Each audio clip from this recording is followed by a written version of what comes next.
Hatari ya kuwa kinyume na Mungu. Hatari ya kuwa kinyume na Mungu. Ziko hatari nyingi, lakini hii hapa iandike kabisa kwa herufi kubwa: hatari ya kuwa kinyume na Mungu. Kuwa kinyume na Mungu ni kufanya nini? Ni kwenda tofauti ama kukinzana na Mungu, kwenda kinyume na mapenzi ya Mungu, kwenda kinyume na kusudi la Mungu, kuwa kinyume na wajumbe wake pamoja na ujumbe wake.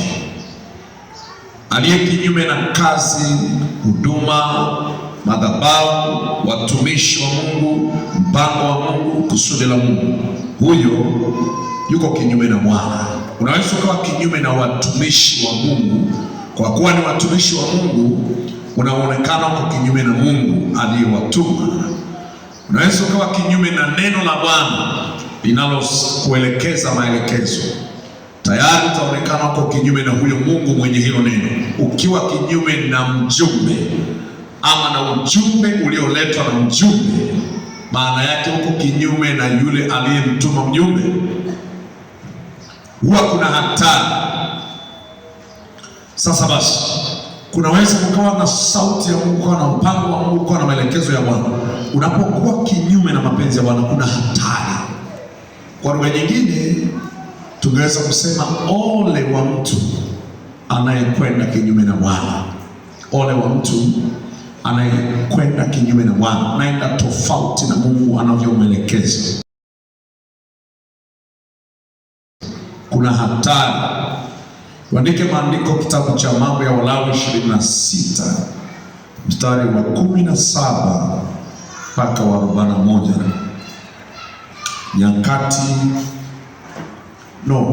Mambo ya Walawi.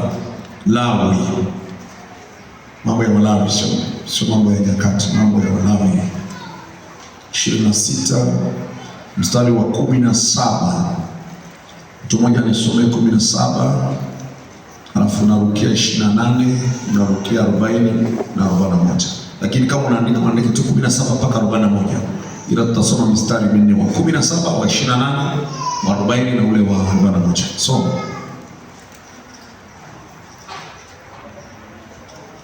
Amna. Nami nitauelekeza uso wangu kinyume chenu, nanyi mtapigwa mbele ya adui zenu. Hao kuchukiao watatawala juu yenu, nanyi mtakimbia wakati ambao hapana wafukuzaye. Mstari wa 28, ndipo nami nitakwenda kwa kuwashikia ninyi kinyume katika ghadhabu yangu, nami nitawaadhibu mara 7 kwa dhambi zenu. 40, nao wataukiri uovu wao na uovu wa baba zao katika maasi yao walioyaasi juu yangu, tena ya kuwa kwa sababu wameendelea kunishikia kinyume, nami nimeendelea kuwashikia kinyume wao na kuwatia katika nchi ya adui zao. Lakini hapa kama mioyo yao isipokuwa tohara, ikinyenyekea, nao wakubali adhabu ya uovu wao, ndipo tutakapokumbuka agano. Tunaangalia kumshikia kinyume, maana ni kwenda kuendelea kuwa na msimamo kinyume na yeye. Yeye naye anasema atakuja kinyume chao. Ule mstari wa 40 na ule wa 41, kama watu watamshikia kinyume Bwana, yeye naye anawashikia kinyume. Anayekuwa kinyume na Mungu, Mungu anakuwa kinyume chake. Na wakati mwingine wewe hapo ni hekalu la Bwana, ni nyumba ya Bwana. Kuna wakati hata adui anayekuja kinyume chako, kwa kuwa uko na Mungu na una haki, anakuwa yuko kinyume na nani? Na Mungu wako. Wakati mwingine katika vita ulivyo navyo, unaweza ukaomba maombi haya ya kumwambia Bwana, uwe kinyume cha walio kinyume chako. Bwana, shughulika na hao walio kinyume na hatua yangu, walio kinyume na huduma, walio kinyume na afya, walio kinyume na safari yangu ya maisha, walio kinyume na uzao wangu. Bwana, uwe kinyume chao. Walio kinyume na kazi yako Mungu uwe kinyume chao. Wale wanaonipinga, wanaonizuia kwenye safari yangu ya uchumi, uwe kinyume nao walio kinyume na uchumi wangu. Uwe kinyume nao walio kinyume na ndoa yangu. Uwe kinyume nao wale walio kinyume na habari ya uzawa. Mungu anainuka mwenyewe, anafanya vita. Kwa hiyo aliye kinyume na wajumbe wa Kristo, aliye kinyume na kazi ya Bwana. Unajua hata kanisani kuna watu walio kinyume na kazi ya Bwana ila wako kanisani, na kuna wengine wako kinyume na madhabahu ya Bwana, wako kinyume na hatua za idara, wako kinyume na vijana, wako kinyume na wamama, wako kinyume na wababa, wako kinyume na ibada. Ibada inaanza kama hivi, lakini yeye yuko kinyume na ibada. Kukawa na mipango ya kanisa, yuko kinyume na mipango ya kanisa. Kukawa na maono, kukawa na makusudi fulani tunataka tuyafanye ya Bwana, akawa kinyume. Tuna mkutano wa Injili, yeye akawa kinyume na mkutano wa Injili. Hiyo ni habari ya Mungu. Sasa akiwa kinyume, maana yake anakuwa kinyume na Bwana. Maana yale kazi ya Mungu ni mpango wa Mungu. Kwa hiyo anayekuwa kinyume na Bwana, ndio somo letu la leo, kwamba hatari ya kuwa kinyume na Mungu. Kuna hatari ya kuwa kinyume na Bwana. Mtu atakapokuwa kinyume na Mungu, Mungu atakuwa kinyume. Mungu atakuwa kinyume cha yeyote aliye kinyume kumtenda mabaya. Mungu atakuwa kinyume cha yeyote aliye kinyume kumtenda mabaya. Mtu yeyote anayekuwa kinyume na Mungu, Mungu yuko kinyume chake. Ukienda mbele za Bwana, aliye tofauti na Mungu, Mungu yuko tofauti na huyu mtu. Aliye kinyume na Mungu, Mungu yuko kinyume na mtu huyu. Huwa Mungu anaachilia adhabu, anamuonya, lakini akipatana naye, akimrudia Mungu, mabaya hayo aliyotendwa na Mungu, Mungu anayaondoa. Kwa hiyo Mungu anapokuwa kinyume na mtu, anaweza akaanza kuachilia adhabu. Ndio maana tumeona ile Lawi sura 26 kwamba ule mstari wa 17 kwamba nami nitauelekeza uso wangu kinyume chenu, nanyi mtapigwa mbele ya adui zenu, hao wachukiao watawala juu yenu, nanyi mtakimbia katika ambao hapana amfukuzaji. Na shaka mtu anakimbia asione hata amfukuzaji, ndio maana amejaa hofu. Lakini anasema mstari wa 28, ndipo nami nitakwenda kwa kuwashikia ninyi kinyume katika ghadhabu yangu, nami nitawaadhibu mara 7 kwa dhambi zenu, na waadhibu. Wakati mtu anakwenda kinyume na Bwana, Bwana anaachilia mapigo juu yake.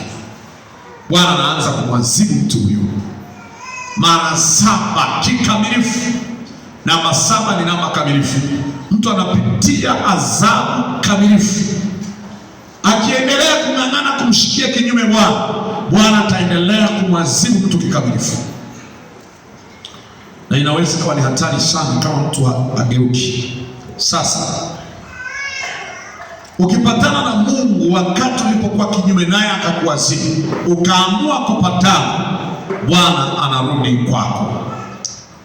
Lakini usiporudi, Mungu ataendelea kwa kusimama kinyume na wewe. Mtu yeyote aliye kinyume na Bwana, Bwana atamwadhibu, kwa sababu Bwana atakuwa kinyume chake. Na kama Mungu akiwa kinyume na afya ya mtu, akawa kinyume na uchumi wa mtu, akawa kinyume na ndoa ya mtu, akawa kinyume na wewe kimaisha, huwezi kufanikiwa.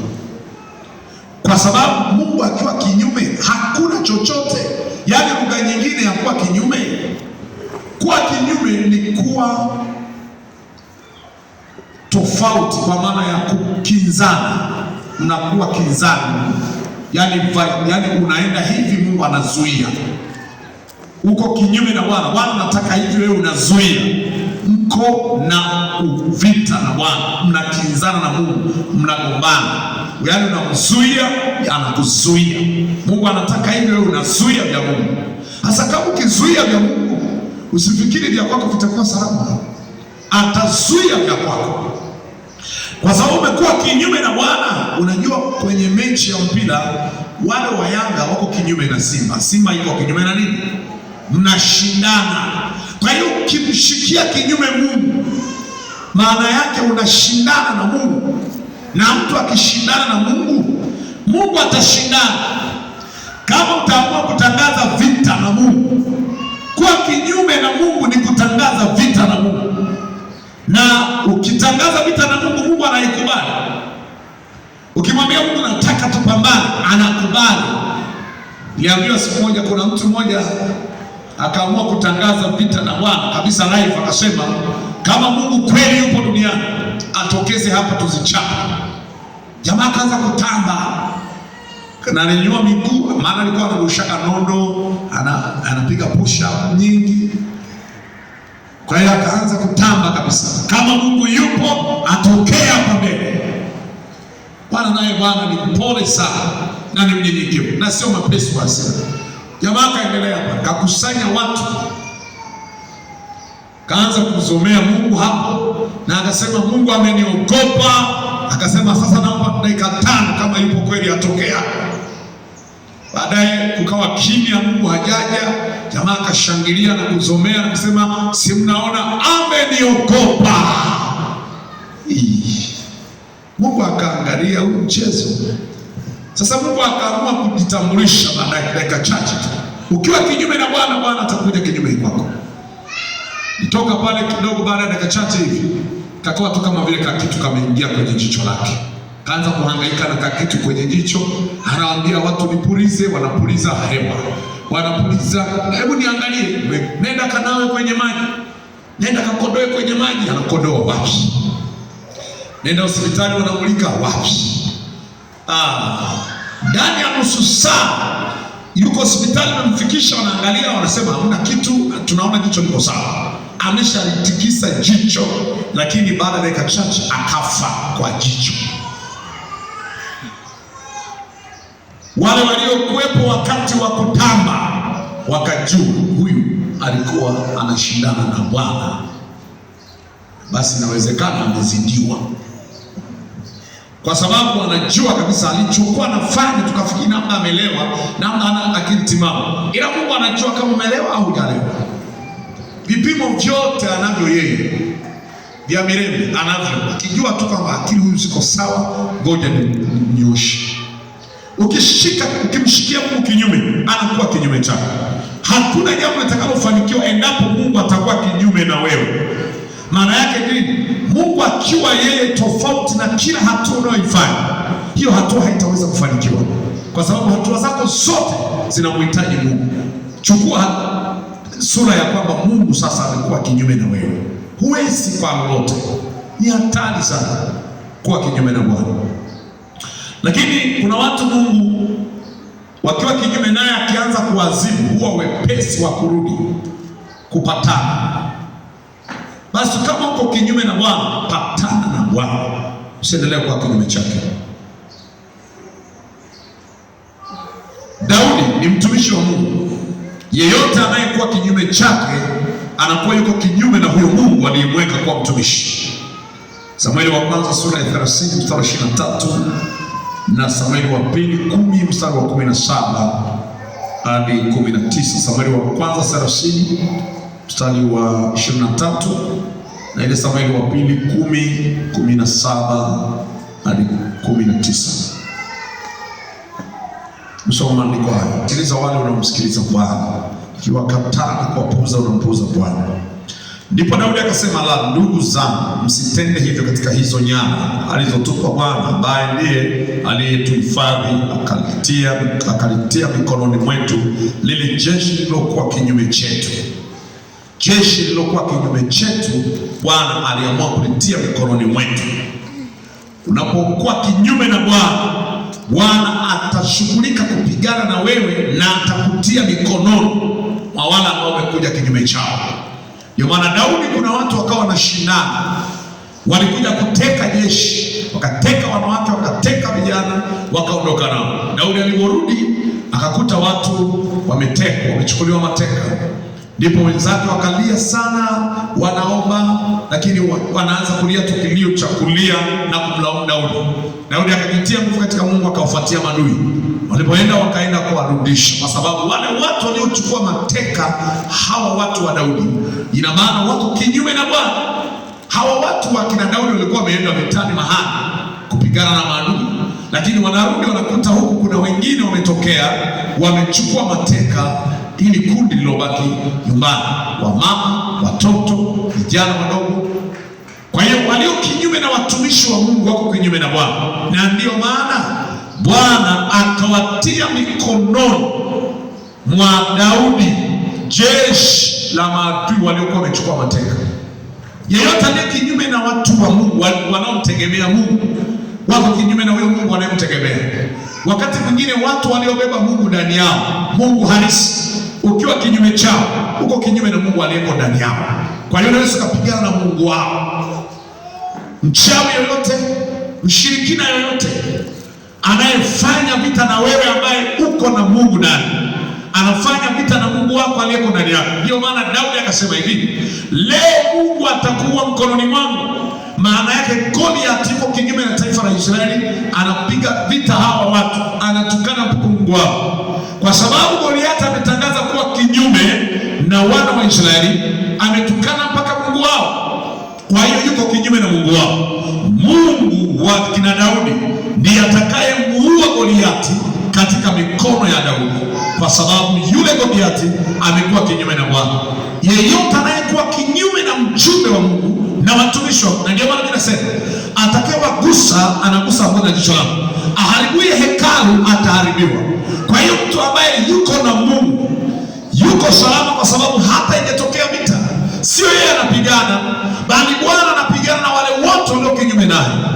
Kwa hiyo pia mtu anapokuwa kinyume na Bwana, Bwana atapigana naye huyo mtu, haijalishi ni mtu wa namna gani. Biblia inaposema Mungu anakemea alai, halafu akatokea, maana yake anakemea mwizi, anakemea anayekuja kuharibu. Sasa hata kama wewe mpendwa ukaanza kuiba, kwa kweli anakemea kila alai, na wewe ukaanza kula, utakemewa pia.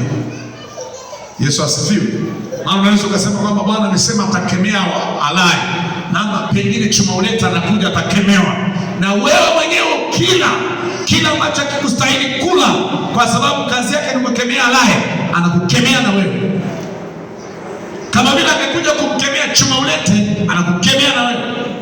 Kama vile ambavyo angekuwa kinyume na walio kinyume na wewe, kwa sababu Mungu yuko upande wako, na wewe ukiamua kuwa kinyume na Bwana, na wewe anashughulika na wewe, anakuwa kinyume chako. Usije ukafikiri aliye kinyume na Bwana kwa maana mchawi, mshirikina, aliye gizani. Na wewe ukiwa kinyume naye, Bwana atasimama kinyume na wewe, na wewe utakwama. Kwa hiyo hiyo ni hatari sana kuwa kinyume na Bwana. Lakini Bwana kabla hajaruhusu hatari itokee, huwa anafanya hivi. Andika, kabla Mungu hajaruhusu hatari kwa walio kinyume chake, huwa anatoa maonyo. Huwa anatoa maonyo, kwa sababu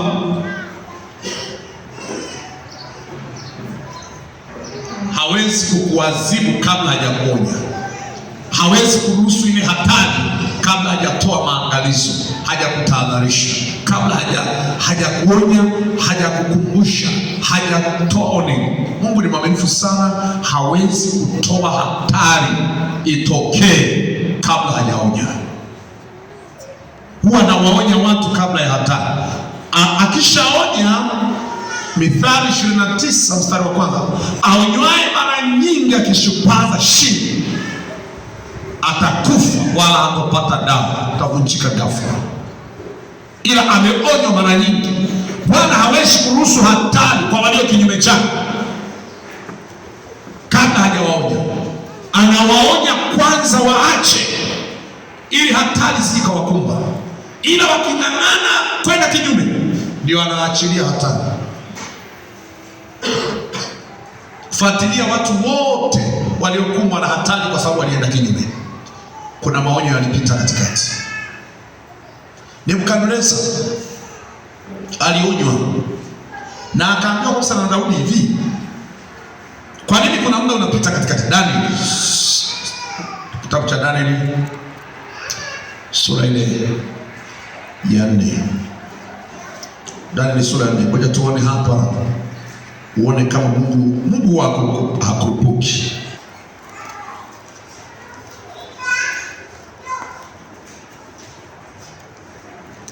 Mstari wa 25, Danieli sura ya 4, 25 kuendelea mpaka 28. Hivi inasema hivi: ya kuwa utafukuzwa mbali na wanadamu, na makao yako yatakuwa pamoja na wanyama wa kondeni, na utalazimishwa kula majani kama ng'ombe, na utatiwa maji kwa umande wa mbinguni, na nyakati 7 zitapita juu yako, hata utakapojua ya kuwa aliye juu ndiye anayemiliki katika ufalme wa wanadamu, naye humpa yeye amtakaye awe yote. Na kwa kuwa waliamuru kukiacha kisiki cha shina lake, ufalme wako utakuwa imara kwako, baada ya wewe kujua ya kuwa mbingu ndizo zitakazotawala. Kwa sababu hiyo, mfalme, shauri langu lipate kibali kwako, ukaache dhambi zako kwa kutenda haki, ukaache maovu yako kwa kuwahurumia maskini, huenda ukapata kuzidishiwa siku zako za karaha. Mstari wa 28. Hayo yote yakampata mfalme Nebukadneza baada ya miezi 12. Baada ya miezi 12 alikuwa akitembea, yakampata baada ya miezi 12. After 1 year. Mungu hapa aliacha nafasi huyu mtu, na ushauri umetolewa, akaache dhambi zake, akatende haki, akahurumie maskini, huenda akaepushwa na mabaya hayo na hiyo hatari inayokuja. Kuna hatari ya kuchukuliwa mateka, ya kuhamishwa kwenye nafasi, na ya kuwa kichaa. Utapigwa pigo, lakini kabla halijaachiliwa pigo hilo, umekuwa kinyume na Mungu, maana umejibebea utukufu wa Mungu. Mungu anataka pea utukufu, lakini umejiprogi mwenyewe, unajiona wewe ndiye wewe. Haujampa heshima yake Mungu, haujamtukuza Mungu. Kwa hiyo muda wa mwaka mzima, miezi 12, kama angeweza kutengeneza, angeepuka ile hatari, lakini miezi yote 12 kapita. Hata Abigaili aliyoenda kwa Daudi, alienda kwa Daudi, zikapita siku 10. Kama Nabali alijiongeza, akagundua kwamba nimefanya kosa, akatubu mbele za Mungu, hata Abigaili mume wake asingefariki. Zilipita siku 10, akamtokea Samueli wa kwanza. Kwa hiyo hakuna hatari inayotokea. Mume wake na Abigaili alikuwa kinyume na Daudi. Wakati Daudi amefanya mema, yeye anafanya vice versa, anamtendea mabaya Daudi. Wakati Daudi amekwepo kule ng'ombe zilipokweko, mifugo wake amehusika kulinda, hatari zilitokea, Daudi akatuma jeshi lake likaenda kusaidia wale wafugaji wake na huyu Nabali. Lakini Nabali hatoi shukrani, akawa kinyume, anatukana maneno, nasema watu wengine wamekimbia bwana zao. Mimi namjua Daudi kwanza ni nani. Nasema Mungu wa Daudi ni nani huyu? Simjui mtu huyu. Amelewa hivyo. Akaachwa siku 10 ili pombe mtoke, abaki na akili timamu. Kama anaamua, aamue sio kwa sababu ya pombe, aamua akiwa na akili timamu. Hakuchukua hatua, basi akafa baada ya siku 10. Kisoma Samueli wa kwanza 25. Nabali akafa baada ya siku ngapi? Kwa nini asife siku ile ile? Na wala hajauliwa na Daudi. Bwana alimuua. Samueli wa kwanza 25. Mungu kabla hajaruhusu hatari kwa walio kinyume chake, huwa anaacha muda wa maonyo ili watu wapate kurudi. Hapendi sana kuangamiza watu, na ndio maana anaacha muda wa wao kutengeneza.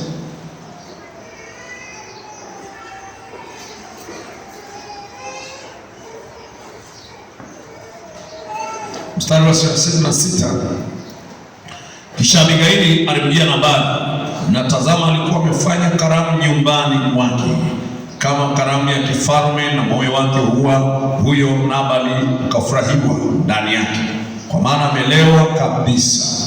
Kwa sababu hiyo akamwambia neno dogo wala kubwa hata kulipopambazuka. Ikawa asubuhi, divai ilipokuwa imemtoka Nabali, mkewe alimwambia mambo hayo, na moyo wake ukafa ndani yake, akawa kama jiwe. Tena ikawa yapata siku 10 baadaye, Bwana alimpiga huyo Nabali hata akafa. Mstari wa 38, alipigwa na Bwana. Kwa nini siku 10 zipite? Zile zote ni za matengenezo. Angewahi kutengeneza, asingekufa. Kabla Mungu hajaruhusu hatari, anaacha nafasi ya matengenezo. Wengi hawaitumii. Unajua, kabla ya hatari kuwafika watu, Mungu ni mpole na ni mwepesi na si mwepesi wa hasira. Huwaonya watu ili hatari isiwapate. Hivyo maonyo humwongoza mtu, humkumbusha mtu kurudi, kurekebisha njia zake. Kwa walio kinyume na Bwana, Bwana hakurupuki kuangamiza. Anaacha muda wa maonyo kwanza, ili wao wakionywa warudi watengeneze. Halafu Bwana hapendi mno kuangamiza kwa uovu wao, anataka akiwaonya warudi ili wawe salama. Ndio ajenda ya Bwana. Lakini wakati maonyo ni nini? Andika, maonyo ni taarifa ya kutahadharisha mtu kuhusu hatari inayomkabili. Ni taarifa ya kutahadharisha mtu kuhusu hatari inayomkabili. Kwa yale anayoyafanya, unapata tahadhari, unapewa angalizo ili likusaidie kuchukua maamuzi yaliyo sahihi kabla uharibifu, kabla mabaya, kabla hatari haijatokea. Wakati mwingine maonyo ni marudio ili mtu arudi, ajirekebishe. Ni adhibisho la kumrejesha mtu kwenye uadilifu. Unarudishwa kwenye mapenzi ya Mungu, unarejeshwa kwenye matakwa ya Mungu, kwenye kusudi la Mungu, ili uwe salama. Wakati mwingine maonyo ni kitu kizuri sana. Maonyo ni silaha ya ulinzi. Maonyo ni silaha ya usalama. Kwa hiyo unaweza ukaonywa, kumbe ile ni silaha kwa ajili ya kukuponya, kwa ajili ya kukuweka salama. Na hii kazi ya kuonya inahusu, Mungu anaweza akatumia watu wa kuonya kupitia watu. Anakuonya yeye, ila anatumia nini? Watu. Na sisi hapa wote tumeitwa kuonya. Yaani huu ni wito wa kila mtu. Akimwona mtu anaelekea kwenye jambo la kumletea maafa ama la kumwingiza pabaya, nafasi hii ya kumuonya unayo. Mungu amekupa. Ezekia 33 mstari wa 1 hadi 9 na Ezekieli 3:17-18. Na hii nafasi ni ya kwetu sote, wala upasi kuona haya kumwonya mtu. Ambapo Mungu anakuongoza muonye, unapata msukumo, aidha unajua anachokifanya sio salama. Mungu amekupa wewe kumjua, umfahamu, uelewe. Kwa hiyo Mungu anakushuhudia, kwa kuwa wewe ni mjumbe wa Bwana na ni mtumishi wa Mungu. Unamuona mtu anafanya sio stahili, nafasi yako na wajibu wako ni nini? Kwa nini Mungu akujulishe, akufunulie, ujue anayoyafanya? Sheria ya nchi yetu inasema hivi: unaruhusiwa kumkamata mtu yoyote anayefanya uovu au anafanya uhalifu mbele yako, hata kama wewe sio askari. Unaruhusiwa kumkamata mtu yoyote anayefanya uovu mbele yako, hata kama wewe sio hakimu, sio askari. Unaruhusiwa. Mtu anabaka mtoto, una haki ya kumkamata. Atakuuliza wewe kama nani, una vitambulisho gani? Mimi ni raia wa nchi, nina haki ya kumkamata mtu yeyote anayefanya uovu machoni pangu. Siruhusiwi kufumbia macho uovu, na mimi nitakuwa mtuhumiwa nambari 2. Kama utafanya uovu machoni pangu na mimi nisichukue hatua, mimi ni mtuhumiwa namba 2 kisheria ya nchi ya Tanzania. Sasa hiyo ni zaidi kwa Mungu. Sasa kama mwovu anafanya uovu machoni pako na wewe usimsaidie, kwa sababu maonyo ni silaha kwa ajili ya usalama wake. Unapomwonya unataka awe salama, basi unaweza ukajikuta unaadhibiwa na wewe unakuwa mtuhumiwa namba 2 mbele za Bwana. Ile hatari ambayo angeipata yeye kwa sababu ya maovu yake ataipata, lakini mtashare adhabu na wewe. Mimi siwezi kushare adhabu ya mtu, abaki na adhabu yake.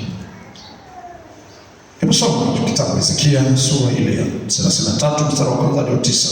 Kama Biblia yako inayo unasoma. Ndio.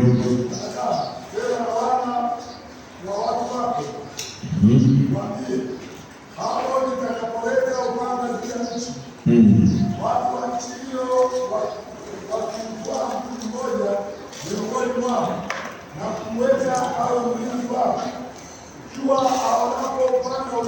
ikiwa aonapo upanga unakuja juu ya nchi hiyo, hatari inakuja juu ya mtu huyo, apige tarumbeta, apige kelele, atangaze, awaambie watu na kuwatahadharisha, kwa maana watahadharisha, maana nauona upanga, nauona hatari inakuja. Basi mtu awaye yote aisikiaye sauti ya tarumbeta wala haoni, upanga ukija na kuondoa, damu yake itakuwa juu ya kichwa chake mwenyewe. Kama ameshatangaziwa, tarumbeta imesikika, ila yeye bado anaendelea na cha kwake, hatari itampata na damu yake itakuwa juu yake mwenyewe.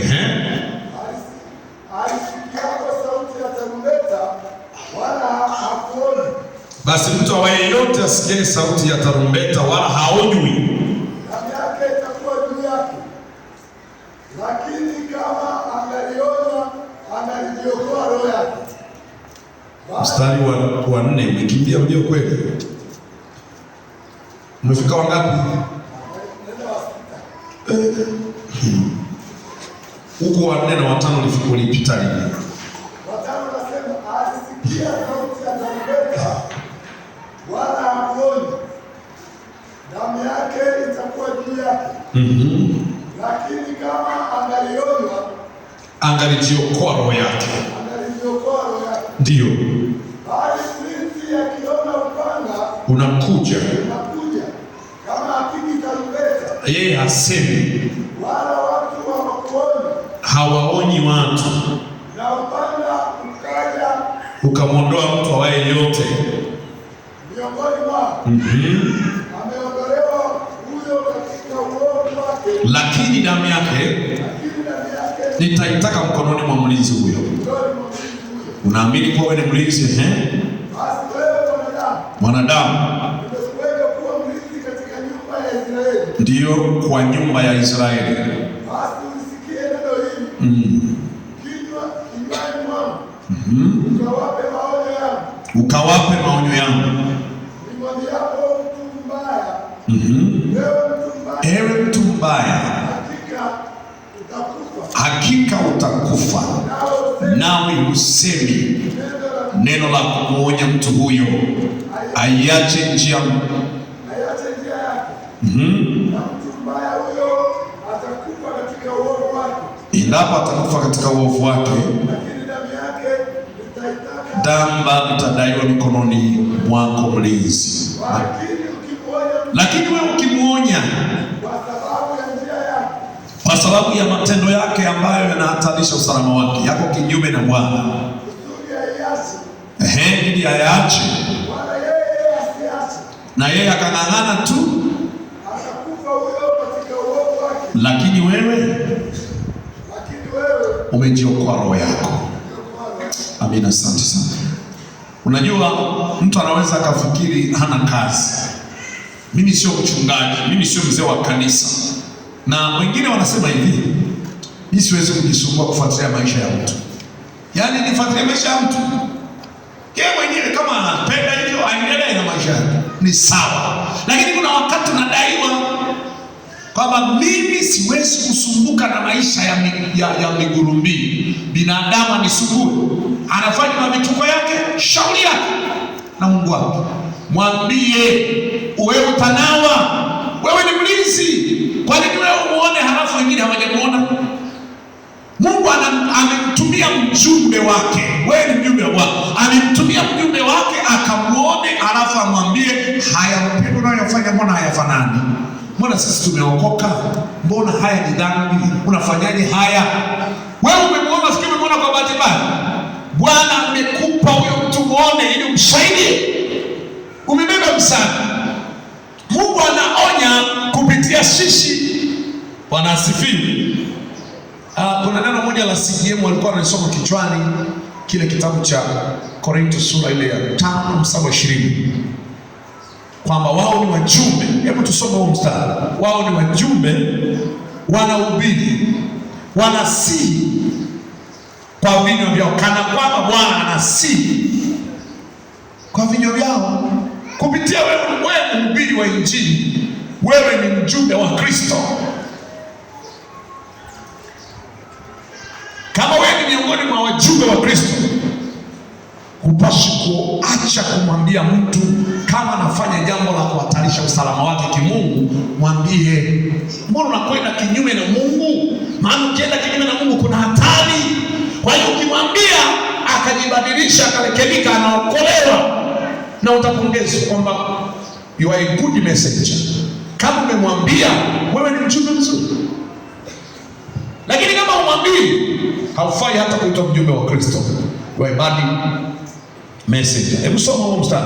Inasema Biblia, Korinto wa pili sura ya 5 mstari wa 20 inasema, basi tu wajumbe kwa ajili ya Kristo. Basi tu wajumbe kwa ajili ya Kristo, kana kwamba Mungu anasihi kwa vinywa vyetu. Kana kwamba Mungu anasihi kwa vinywa vyetu. Twawaomba ninyi kwa ajili ya Kristo. Twawaomba ninyi kwa ajili ya Kristo, patanishwe na Mungu. Patanishwe na Mungu. Mungu anasihi kupitia vinywa vyetu. Bwana anawasihi watu waache kwenda kinyume, lakini anasihi kupitia vinywa vyetu. Wewe ni mlinzi. Usifumbie macho kwamba mimi siwezi kujishughulisha na mtu, maisha ya mtu. Kila mtu na maisha yake. Ni sawa, lakini akiangamia na wewe ulimuona na Mungu, pengine wewe ndiye anayekujulisha, aliyekujulisha. Mimi namjua anafanya mabaya, anakwenda kinyume na Mungu. Mungu akakupa wewe nafasi ya kumjua ili umsaidie. Ungemsaidia basi usingedaiwa. Lakini sasa unadaiwa. 3:17 na 18. Ezekia 3:17 na 18. Inasema Biblia, mwanadamu, nimekuweka kuwa mlinzi wa nyumba ya Israeli. Nimekuweka kuwa mlinzi juu ya nyumba ya Israeli. Basi sikia neno hili litokalo katika kinywa changu. Ndio. Ukawape maonyo haya yatokayo kwangu. Naam. Nimwambiapo mtu mbaya, hakika utakufa. Hakika utakufa. Maana mtu yoyote anapofanya kinyume, hakika atakufa. Maana hakuna aliyewahi kushindana na Bwana akasema kinyume na Bwana akawa salama. Wewe usimpe maonyo, kama hautamkumbusha, kama hautamtahadharisha, wala usemi na huyo mtu, wala usemi na yule mtu, ili kumwonya, kusudi aache njia yake, kusudi ageuke, aache njia yake mbaya, ndio, na kujiokoa roho yake. Mtu yule mbaya atakufa katika uovu wake, kweli ataangamia katika uovu wake, lakini damu yake nitaitaka kwako. Usitake mtu adaiwe mikononi mwako, mwambie tu ukweli. Hata kama anakununulia soda ya Coca uinywe, baadaye unamwambia lakini kwa haya mpendwa, hayafai. Mbinguni hutaenda. Maana wengine mtu anakuwahi tu, unatumiaga soda gani? Kwa sababu nikuta mazingira tata, anauliza tunakunywa soda gani? Alafu ndugu yangu, hayo ndio yaona haya, achana nayo tu. Unainywa soda alafu unamwambia kwa dhambi hizi uende mbinguni. Kama utajirekebisha, dhambi iko mlangoni, huwezi kumwona Bwana. Soda nimekunywa, asante kwa ukarimu. Bwana asifiwe. Asante kwa ukarimu, lakini dhambi hizi huwezi kumwona Bwana. Mwenye kabisa, mwambie ukweli. Utakapokunywa soda utakuwa umehongwa, umekula rushwa, ukaacha kusema kweli, maana umepokea rushwa ukapotosha hukumu. Mwambie Bwana asifiwe sana. Mwambie Mungu anataka roho yako. Unajitoa sadaka ndio, lakini jitoe pia nafsi yako. Mungu anahitaji zaidi kuliko hizo sadaka zako. Ishi maisha ya kumpendeza Mungu. Maonyo ni dawa. Maonyo ni dawa ama ni tiba, kuleta uponyaji. Kwa hiyo kama wewe una dawa, Bwana amekupa hiyo dawa. Mhudumie mtu apone. Tunaombea wagonjwa wapate afya, ndio tumepewa, na ishara zitafuatana hao waaminio, wataweka mikono juu ya wagonjwa wapate kupona. Huyu ana hatari kubwa kuliko ugonjwa na mkabili. Yaani ugonjwa alionao ni afadhali, ila hatari itakayomkuta kwa matendo anayofanya ni kubwa zaidi. Na wewe una nafasi ya dawa, basi kama unaombea wagonjwa wapate kupona, huyu naye ni mgonjwa. Maombi nao ni sehemu ya tiba. Usifikiri tiba ni madawa peke yake, ni maombezi peke yake. Mwambie na ukweli nao ni dawa. Mtaifahamu kweli, na hiyo kweli utaweka kuwa huru kweli kweli. Mponye mtu huyo kwa kumwambia ukweli. Alikuja bwana mmoja hapa, nakumbuka waliokuwepo, kama kuna mtu alikuwepo anakumbuka. Kuna jamaa mmoja alikuja hapa akasema ni shehe wa mkoa. Alikuwa shehe wa mkoa, si kawaje, akaokoka, si akataka kuuawa, ndo akakimbia huko. Hapa anakuja hapa anasema Bwana amemtuma hapa ili kuja kusaidiwa. Lakini ajenda yake ni kutaka kuchangiwa fedha. Mke wake amefiwa, ana wiki 3 hajamaliza mwezi, ndo anakwenda makanisani ili apewe lambilangi. Ukimpa huyo mtu lambilangi utakuwa umekosea sana. Ni kweli amefiwa, lakini lambilangi sio ya kwenda unayoomba kanisani. Ukishafiwa kaa nyumbani, watu waje wakuhani, sio kwenda kanisani kuomba lambilangi. Kumbe anaenda anapiga blamla, anambia mimi nilikuwa shehe wa mkoa, watu wanamchangia fedha. Kwa lipi? Hata kufanya kazi. Kabla kijana bado na nguvu, kapige kazi, fanya kazi. Acha kwenda unaambia watu nalikuwa mchawi sana, lengo tu wa kuchangia fedha. Watu ukiwa mchawi sana ukashuhudia nilikuwa mchawi sana, watu ndio wanakupa na zawadi. Kwa lipi? Maana mtu amesikia watu wanashuhudia nilikuwa mchawi sana, huyo jamaa ana maushuhuda, kwa hiyo tunamwita na huko aje ashuhudie. Akiwashuhudia uchawi, nataka mwe wachawi. Huyu mtu akishaokoka alikuwa mchawi, akae chini, alelewe, afundishwe, aombewe, na hizo elementi za uchawi zikae mbali, afundishwe namna ya kuishi vizuri na Bwana, asije akarudiwa na yale maroho machafu. Na hana muda wa kwenda na zurula mpaka imarike, ndipo naweza kumpa ruhusa ya kwenda. Anasema mniandalie mkutano. Tunakuandalia mkutano gani? Wewe una muda gani umeokoka? Wewe unapaswa ukae, ufundishwe, ukae chini. Tunakupa mkutano, unaanza kuambia watu nalikuwa mchawi. Kwa hiyo uchawi. Sasa mwisho wake nini? Uchawi plus uchawi. Mwisho wa siku unaanza kupandikiza uchawi kwa watu. Hamna kitu cha namna hiyo. Wewe unapaswa kukaa chini ulelewe mpaka ufundishwe, aina element yote haya kuondoka. Bwana Yesu asifiwe. Nikamwambia kama kweli Bwana kutuma hapa, na kama ulikuwa na hiki, anza kufanya kazi. Na wewe mama ukifiwa, tabia ya kwenda makanisani kuomba lambilangi ikome kuanzia leo. Mtakuwa mmepona kuanzia leo, kama kweli Mungu ametaka kupona. Ila ajenda yao ilikuwa ni kuchangiwa fedha kanisani. Bwana asifiwe. Mwenye mtu ni dawa. Maonyo ni njia ya usalama, ni njia ya kupata baraka. Kwako wewe unayeonya na kwake unayemwonya, ni njia ya kupata baraka. Kuna baraka zingine unazipata kwa njia ya kumwambia mtu ukweli. Mungu anasema huyu ni mwanangu, ananitangaza, ananishuhudia kweli, kwa hiyo anakubariki wewe. Lakini kuna laana watu wanazipata kwa njia ya kufumbia macho dhambi inafanyika mbele yao. Kwa hiyo kuna baraka unazikoswa kwa sababu unashirikiana na waovu. Biblia inasema kitabu kile cha Mithali 1:10-15, sehemu ya maneno yanasema, mwanangu, wenye dhambi wakikushawishi wewe usikubali. Wakikwambia twende huku, kataa. Hiyo ni tiba, ni msaada, ni milango ya baraka inafunguka. Lakini unaposhirikiana matendo yasiyozaa ya dhambi, ya uovu, ya nizani, unajiletea adhabu. Maonyo ni usalama. ili kutoka kwenye mtego ama kuepuka maangamizo. Maonyo ni usalama ili kutoka kwenye mtego, kuepuka maangamizo.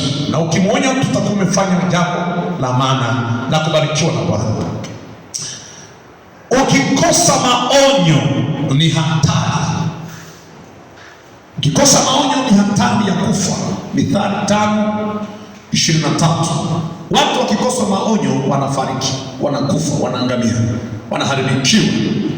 Sasa kama kuna mtu angewaonya, wasingekufa, wasingeharibikiwa, angekuwa amefanya kazi kubwa ya Bwana, angekuwa amehubiri Injili, angekuwa mjumbe mzuri wa Bwana. Sisi ni wajumbe wa siri za Mungu, tunazifahamu. Maadamu unazijua siri za Mungu, unazifahamu, wajulishe watu hata kama wao hawaelewi. Wewe umebahatika kujua hiyo siri ya kwamba haya ni maovu, yanaleta athari. Wajulishe, maana hiyo siri umepewa. Sio wote wanajua hivyo. Wengine wanajua hamna shida, unaoa tu mke wa 7, hamna shida. Ila wewe unajua siri kwamba kumbe kuwa mke wa 7 zangu. Kuna mambo watu wanahalalisha duniani mpaka na ndoa za jinsia moja. Wewe unajua sasa kwamba hiyo ni Sodoma na Gomora, ni hatari, inaangamiza maisha ya watu. Wafilaji hawatauona ufalme wa Mungu. Mithali 5:23. Aliyefika anaweza kusoma. Inasema, atakufa huyo kwa kukosa maonyo. Atakufa huyo kwa kukosa maonyo. Naye atapotea kwa wingi wa ujinga wake. Atapotea kwa wingi wa ujinga wake. Lakini wewe ndiye mwelevu, kwa nini usimwelimishe akaevuka na yeye mpaka anakufa kwa ujinga wake? Wewe muonye, kama hataki kuonyeka ajifie na ujinga wake. Ila umemwelimisha, umemmulikia. Wanasemaga kusikia kwa kenge mpaka damu masikioni. Kwa lugha ya Kisukuma wanasema vizuri kweli. Kusikia kwa kenge mpaka damu masikioni. Sasa wewe malize unao. Usisahau maonyo. Mtu anayekosa maonyo na yule anayesahau maonyo, hatari kwa iko pale pale. Ibrania 12:5. Usisahau maonyo. Baba anaonya wanaye. Usisahau maonyo hayo uliohusiwa, yale uliyotahadharishwa, uliyofundishwa. Unafundisha maneno kwa ajili ya usalama, usiyasahau. Maana ukiyasahau unafanana mtu ambaye hajapokea, ambaye amekosa maonyo. Bahati nzuri umepata maonyo, usiyasahau. Andika maneno haya. Maonyo yaweza kutahayarisha ama kuaibisha ama kuumbua mtu ama kufichua hadharani udhaifu wa mtu, makosa ya mtu, uovu wa mtu. Yanaweza kufichua mtu akafedheheka, akaaibishwa, akaaibika, anaumbuka. Maonyo hayawezi wakati mwingine kukufurahisha sana. Wakati unaonywa, kuna wakati wa maonyo, wakati mwingine furaha haiwezi kawepo. Hebu angalia Ibrania 12:5 hiyo, tusome hapo tutajuke. Inasema na wana. Maonyo yanasemayo nanyi kama kusema na wana. Ninyi ni watoto. Mtoto lazima umuonye kwa ajili ya kumweka salama. Mwanangu, usidharau marudia ya Bwana. Usidharau marudia ya Bwana. Wala usizimie moyo kukemewa naye. Hata ukikemewa usizimie moyo, wala usikate tamaa. Endelea. Maana yeye ambaye Bwana apenda, kama unapendwa na Bwana, humrudi, unarudiwa. Naye hupiga kila mwana amkubalie. Kila mwana amkubalie humrudi. Ni kwa ajili ya kurudiwa mwastahimili. Mungu awatendea. Hebu soma wa 11. Inasema, kila adhabu wakati wake haionekani kuwa kitu cha furaha, ndio, bali cha huzuni, lakini baadaye huwaletea wao waliozoezwa nayo matunda ya haki. Hiyo ni amani. Asante.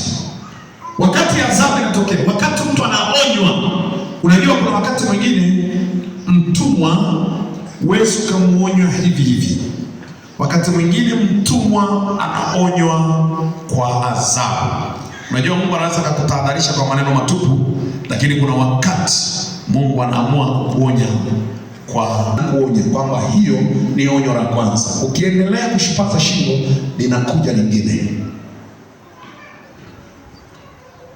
Kwa hiyo katika hiyo aibu au katika mazingira hayo ya maonyo, unapoonywa, ukitulia na kutafakari vizuri, utapata ufahamu wa kweli unaoweza kuzalisha kitu kipya kilicho salama. Kuna watu wanajibu nini wakati wanaonywa? Ayubu 20 mstari wa 3. Wakati mwingine unapoonywa unajibu nini? Una react vipi? Kuna watu akionywa ana react vipi? Anapokeaje? Nini anaamua baada ya maonyo? Tuone sura chache za watu wakionywa. Tumeona kule kwenye Ibrania sura ile ya 12 mstari ule wa 6 wa 7 hapo.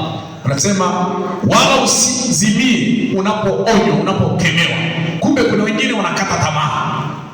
Ameonywa kabisa aache hizo tabia, halafu akakata tamaa, akazimia moyo. Kuna watu wanareact vibaya baada ya kuonywa. Hebu soma Ayubu 20 mstari wa 3.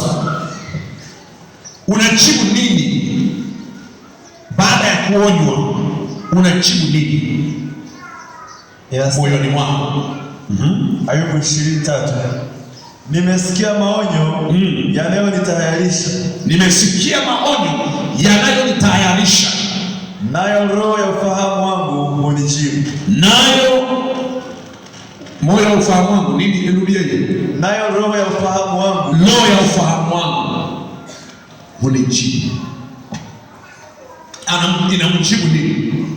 Anasema nimeonywa, nimetayarika kwa ajili ya yale maonyo, nimeaibika kwa sehemu, nimeumbuka kwa sehemu, nimefichuliwa, yamewekwa hadharani madhaifu yangu.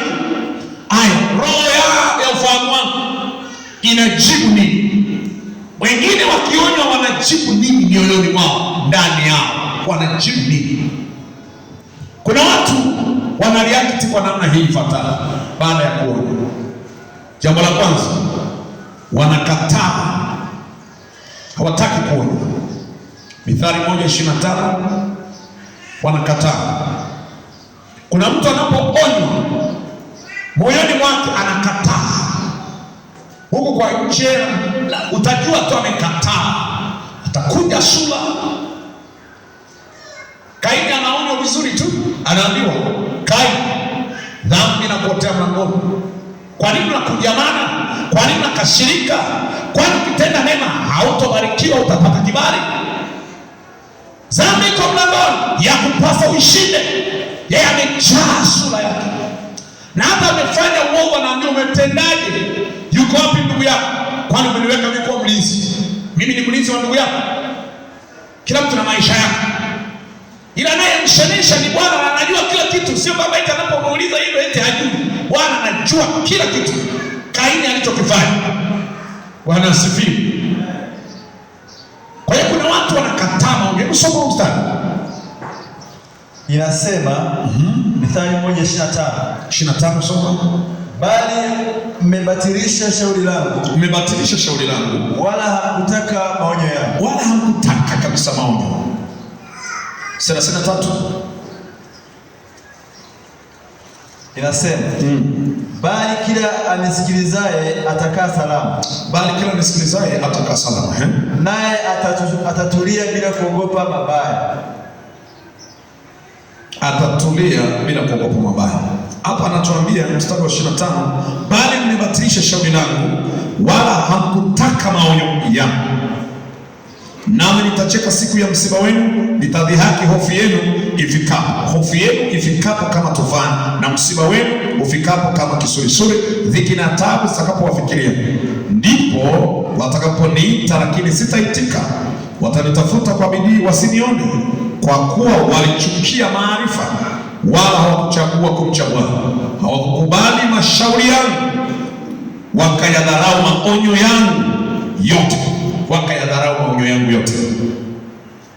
Kwa hiyo watakula matunda ya njia yao, watashiba mashauri yao wenyewe. Maana kurudi nyuma kwa wajinga kutawaua, na kufanikiwa kwa wapumbavu kutawaangamiza. Bali kila anisikilizaye atakaa salama, naye atatulia bila kuogopa mabaya. Bwana anapokuonya, anaweza kukutahadharisha kwa mafundisho tu. Anaweza akaleta watu wakakufahamisha jambo, wakakufundisha, wakakupa angalisho. Inawezekana wakakuonya, lakini sio kwa maneno makali kama unavyofikiria kwa kuonywa. Wanakuonyesha tu uelekeo unaoelekea, wanafunua tu ukweli ni huu, lakini huu ni uovu. Kwa maneno ya kawaida kama anavyohubiri tu mchungaji sasa, anakufutia kwa meti, wamemkanya kwa maneno makali, wakamuonya na jicho jekundu. Wakati mwingine tu wanakufahamisha kawaida, mwanangu, kubali maonyo, usiadharau mashauri. Hapa anasema wamekataa mashauri. Kingine ambacho tunakiona hapo ule mstari wa 30 ni kudharau.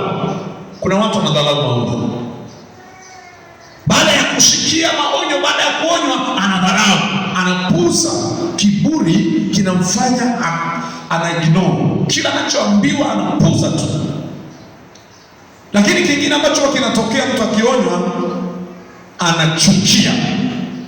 Zaburi ya 50:17 mstari 5:12 hadi 14, anakwazika.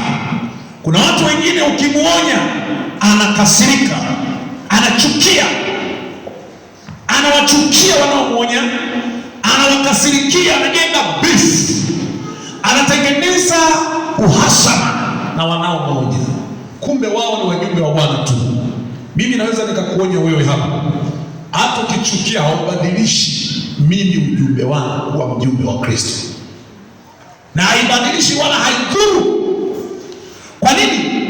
Unapoonywa ukakasirika, umekataa kuonywa. Hebu soma hiyo Zaburi ya 50:17 mithali 5:12 hadi 14. Zaburi inasema 50:17, maana wewe umechukia maonyo, na kuyatupa maneno yangu nyuma yako, na kuyapuuza maneno, na kuyatupa maneno nyuma yako. Yaani mtu amekaidi, amepuuza, akayatupilia mbali yale maneno. Tangu mstari wa 12 na 14 inasema, ukasema, jinsi nilivyochukia maonyo, na moyo wangu kadharau kukemewa, wala sikuisikia sauti ya walimu wangu, wala sikuwategea sikio langu walionifundisha. Na alikuwa karibu na kuingia katika maovu yote, katikati ya mkutano na kusanyiko.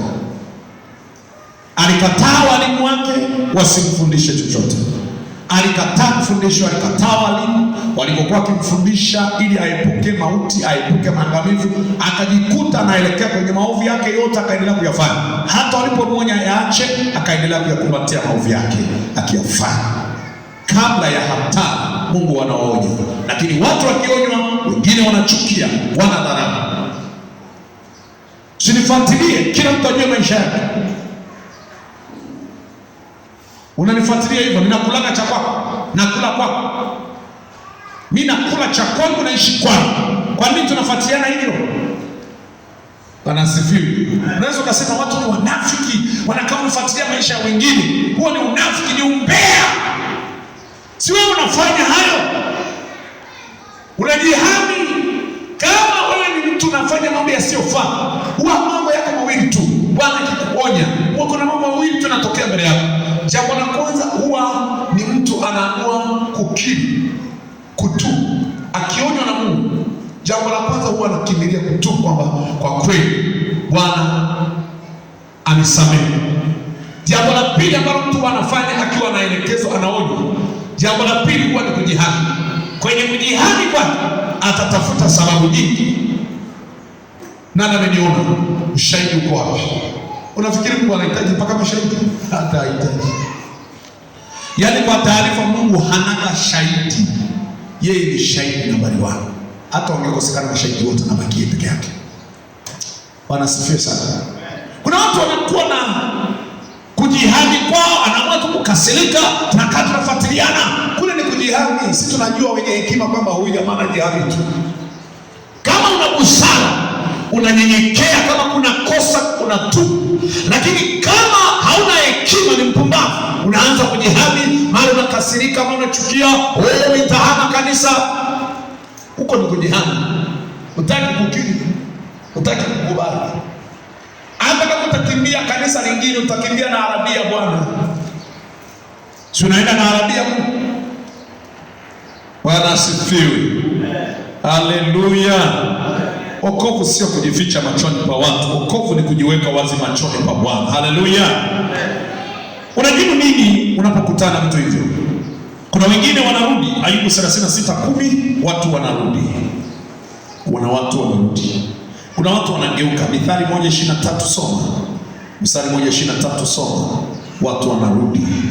Baada ya Luka 17:3, geukeni kwa ajili ya maonyo yangu. Geukeni kwa ajili ya maonyo yangu. Tazama, nitamwagia roho yangu na kuwajulisheni maneno yangu. Kuwajulisheni maneno yangu. Asante. Geukeni. Kuna watu wanageuka wakati wanaonywa, ila kuna watu wanarudi wakati wanaonywa. Ayubu 36:10, watu wanarudi wakionywa, wanarudi.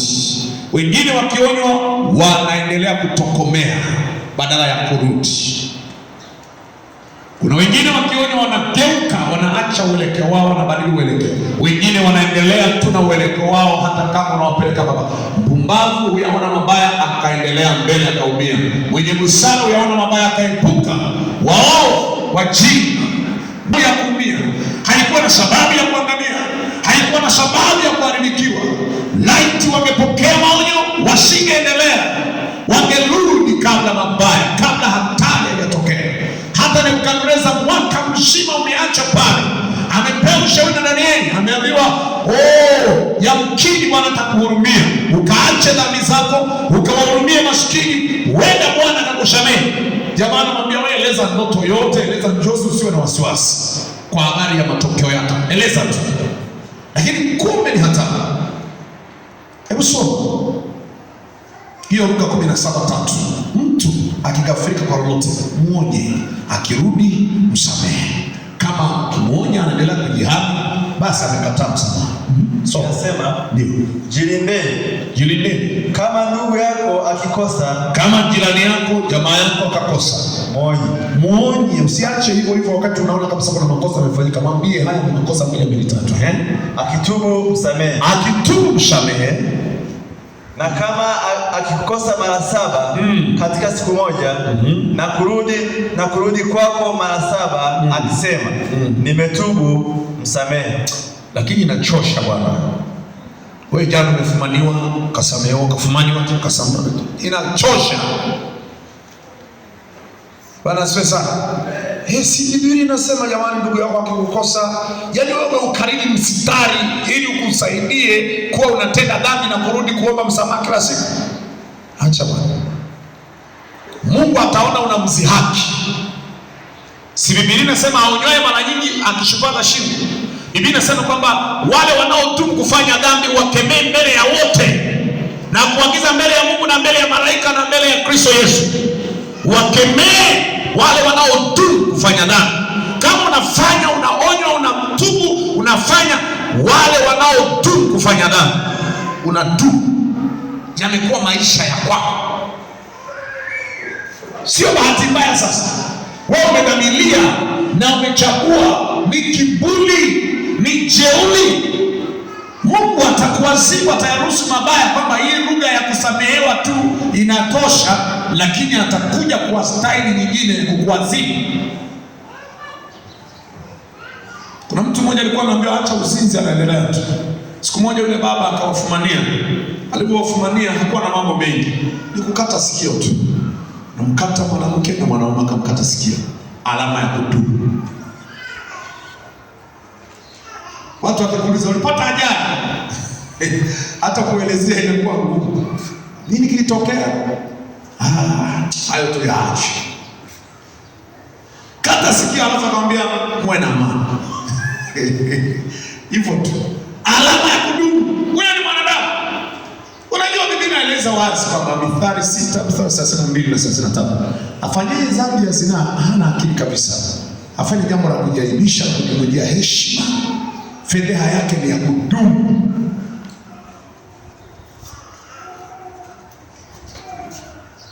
Kwa hiyo kuna watu wakionywa wanasikiliza.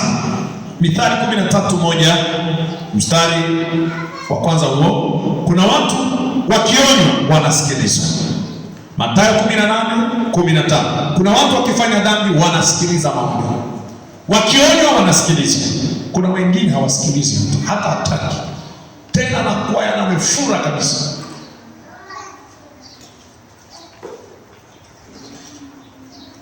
Anasema kabisa haki ya Mungu, lakini anasema haki ya Mungu. Mungu sio kama yuko mbali na yeye, anakuwepo. Mungu anasema hivi, ni haki yangu kweli hii?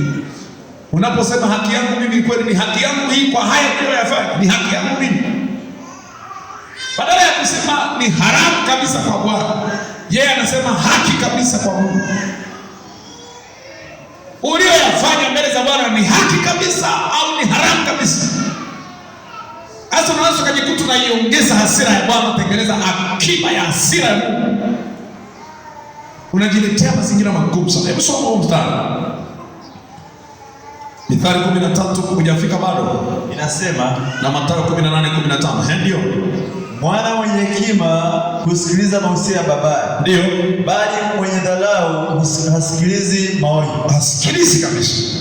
Mwana mwenye hekima husikiliza mausia ya babaye, bali mwenye dharau hasikilizi maonyo.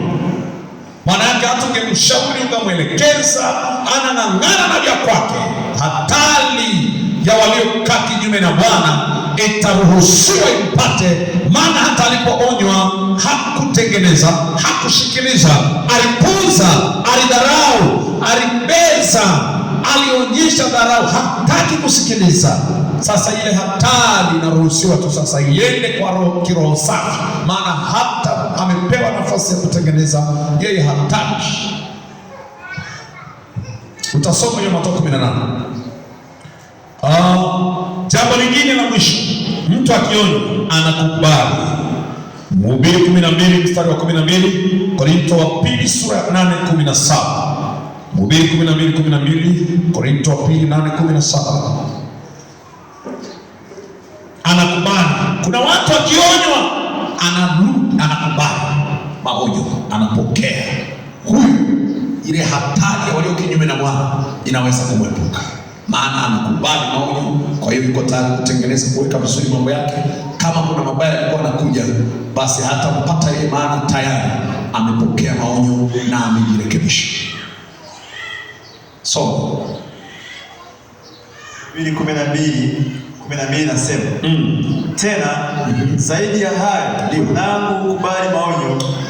Kubali maonyo. Hakuna mwisho wote wa kutunga vitabu vingi, na kusoma sana huuchosha mwili. Jamani, watu wasiende shule. Hayo tuache kuyafukua hapo, yapo mambo mengi yamejificha hapo.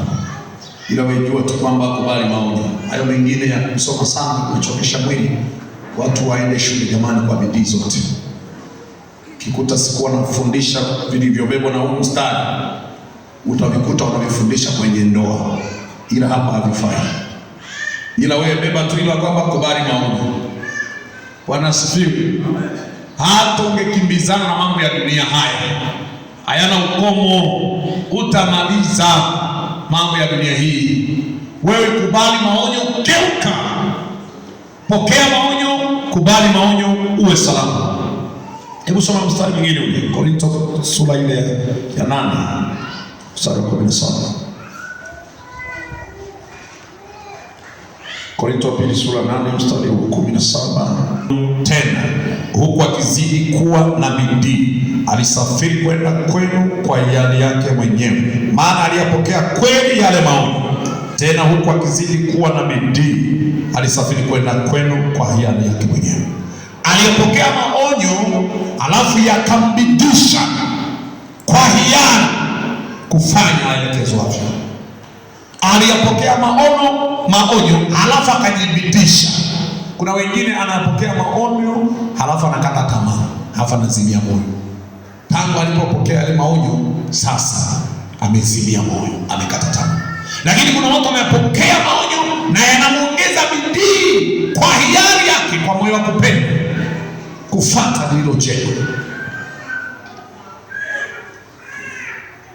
Ukikubali maonyo utakuwa salama. Usipojua kupokea maonyo utabaki kuwa mpumbavu. Mhubiri 4:13. Usipojua kupokea maonyo utabaki mjinga, utabaki mpumbavu. Kama utakoswa elimu ya kupokea maonyo, badala ya kupokea maonyo unaanza kulalamika na kunung'unika na kujihami na kuwa na maneno mengi na kutengeneza uadui na kuacha kusalimia watu waliokukalisha kikao wakikushauri au wakikuelekeza, utaendelea kubaki mpumbavu. Hebu soma Mhubiri 4:13. Nasema heri kijana maskini mwenye hekima kuliko mfalme mzee mpumbavu, kuliko mfalme mzee mpumbavu ambaye hajui tena kupokea maonyo, ambaye hajui tena kupokea maonyo. Asiyejua kupokea maonyo ni mpumbavu. Haijalishi ni mzee mwenye mvi, ila ni mpumbavu. Heri kijana mwenye hekima. Yule mwenye hekima anapokea maonyo, anapokea mashauri, anapokea maelekezo. Lakini hata kama wewe una umri umekwenda, ila upokei maonyo, unajihani bado. Kuna watu haijalishi umekaa kanisani muda mrefu, kama hujui kupokea maonyo bado ni mpumbavu. Hata kama kuna wachanga wamekuka jana, ila wao wanajua kupokea maonyo, wana busara kuliko wewe. Wewe unaweza kujihani, mtu anaambiwa lakini hili unalofanya mbona kama haliendani na liko kinyume na Bwana. Anambia wewe umeokoka mwaka gani? Mwaka 2022. Akitaja miaka yeye aliyookoka, ameokoka kabla wewe hujazaliwa. Asikutishi kama hakubali maonyo, bado ni mpumbavu. Bwana asifiwe. Anatumia ukale wa kuwemo kanisani, lakini hajawahi kubadilika, hajawahi kuokoka. Ni mpumbavu kama wapumbavu wengine tu. Wenye busara, hata kama ameokoka juzi, lakini maonyo anayakubali, anatembea vyema, yule ni salama, yule ana busara. Ukipuuza maonyo, yeye naye atakupuuza wewe. Yoshua 24:20, Nyakati wa kwanza 15:2. Ukipuuza maonyo, Mungu anakupuuza wewe. Lakini pia ukimwacha Mungu, kaacha kwenda kwenye maelekezo yako, anakuacha wewe. Nyakati wa kwanza sura ya 15:2, mkiwa pamoja naye atakuwa pamoja naye, mkimwacha anawaacha. Kama ukimwacha Mungu na yeye Mungu anakuacha. Unapoyaacha mausia, unapoacha maelekezo, unapoacha maagizo, unapoacha maonyo, unapopuuza, basi Bwana anakupuuza pia. Mstari wa 20 Yoshua 24 inasema, kama mkimwacha Bwana na kuitumikia miungu mingine, ndipo atageuka na kuwatenda mabaya na kuangamiza baada ya kuwatendea mema. Badala ya kuwatendea mema atawatenda mabaya, kwa sababu mmemwacha. Kwa hiyo Mungu anapowaonya watu, anataka warudi wakae karibu naye. Nia yake ni njema, anataka akisazie watu marafiki wa kuambatana naye. Lakini ndugu yangu, ukikubali maonyo, zifuatazo ni faida ambazo Mungu ataziachilia kwako. Ni kuepushwa na hatari. Ukikubali maonyo, ziko faida. Faida mojawapo kubwa ni kutengwa na hatari iliyokuwa ikikukabili. Maonyo huleta heshima, bali ukikataa utaambulia aibu na fedheha. Mithali 13:18 utajisomea.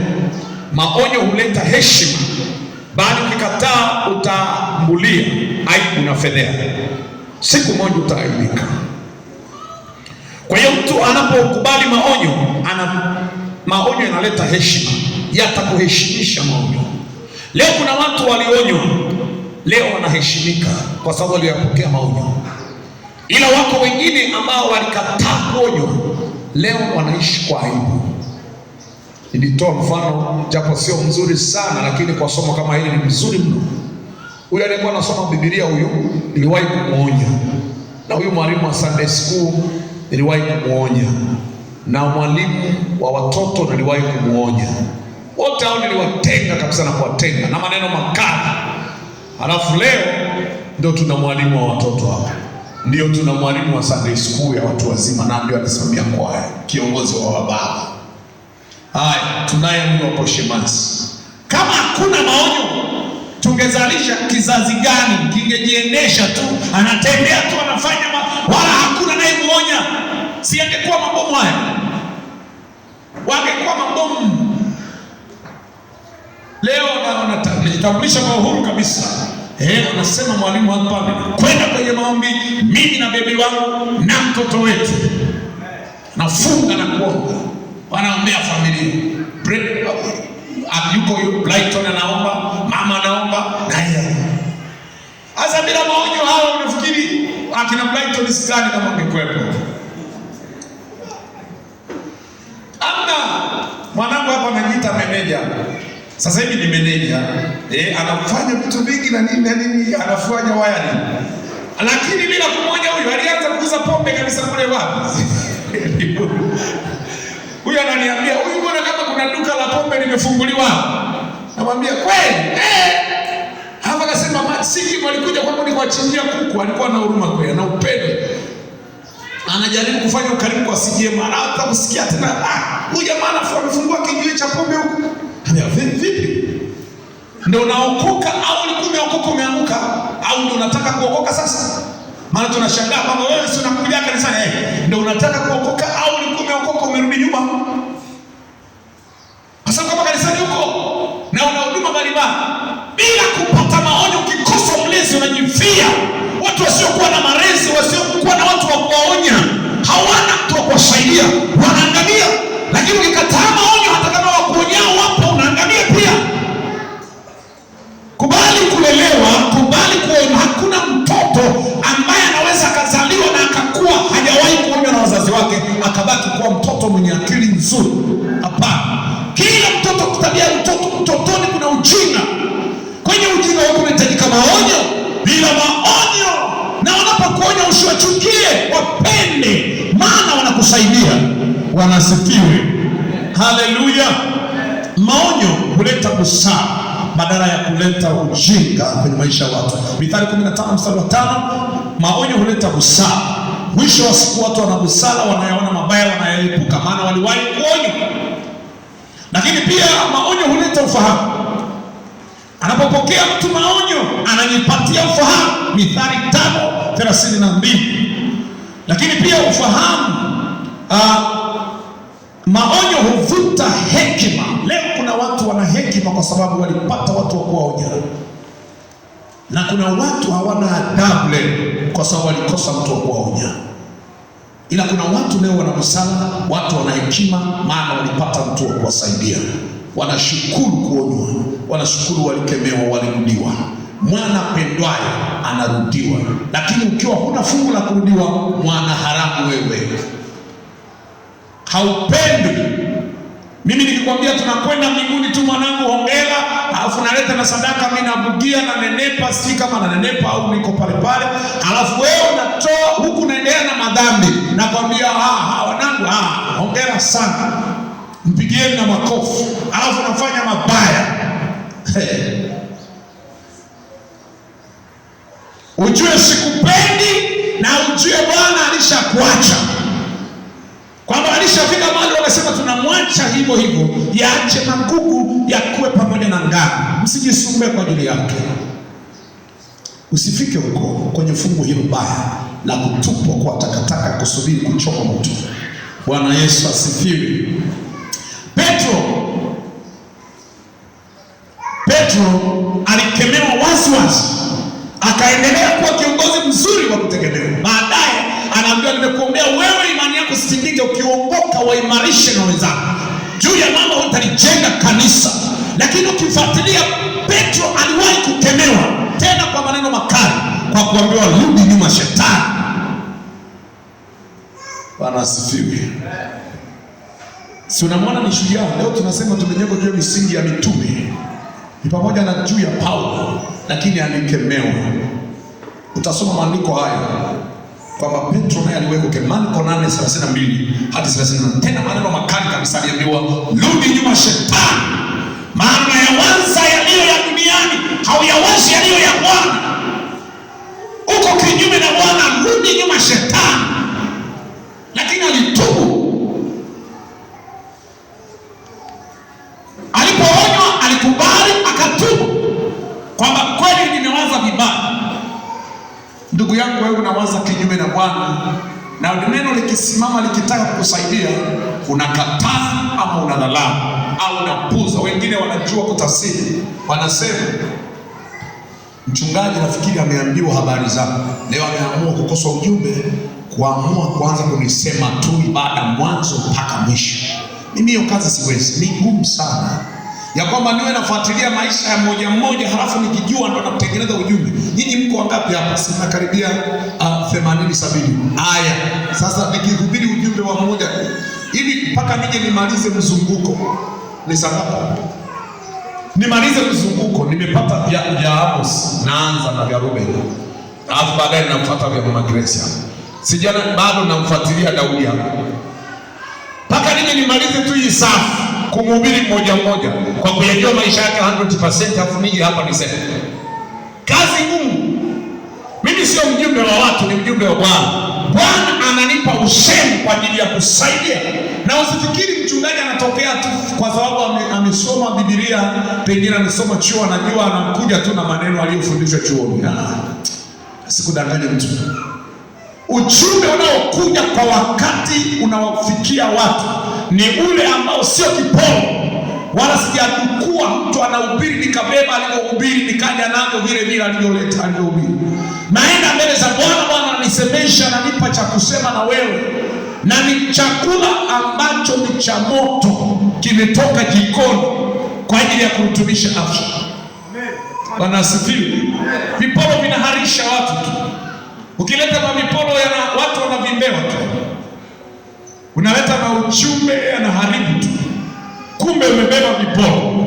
Neno la Bwana, unakwenda barazani pa Bwana, anakupa. Unakuwa na ujasiri wa kulieleza kwa Bwana, kwa watu, kwa sababu ni kitu ambacho Bwana amekupa mwenyewe. Wala halimhurumii mtu, linaenda moja kwa moja kwake. Ni yeye aamue. Bwana Yesu asifiwe. Sasa basi, uwe tayari kuonya. Uwe tayari kuonya watu, lakini pia uwe tayari kuonyeka. Wengi siku hizi hawako tayari kuonya. Anakwambia mimi najua maisha yangu, kama nilivyosema. Usione haya. Timotheo wa pili sura ya 4 mstari wa 2. Uwe tayari wakati unaofaa na usiofaa. Onya, kemea, fundisha, karipia. Uwe tayari. Wala usione haya kuambia watu haya ni 1, 2, 3. Lakini pia kuonya ni wito wa watu wale ambao ni wajumbe wa Kristo. Sisi ni wajumbe wa Kristo, tumepewa dhamana ya kuwaonya watu ili wapate msaada. Wewe mwenyewe hapo unaweza kuwaonya. Wathesalonike wa kwanza sura ya 5 mstari wa 14. Jiandikie tu, tutajisomea. Mtu asipokwenda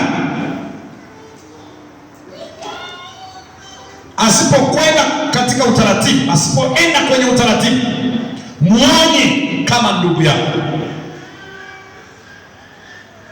Maana sio vema. Mstari ile Timotheo wa kwanza 5 mstari wa kwanza. Wazee unavyowaonya na vijana unavyowaonya na watu unavyowaonya. Nikisema hivyo, vile unavyomuonya baba yako au mama yako mzazi, huwezi ukamuonya kama unavyomuonya mdogo wako, kama unavyomuonya mtu wa rika lako.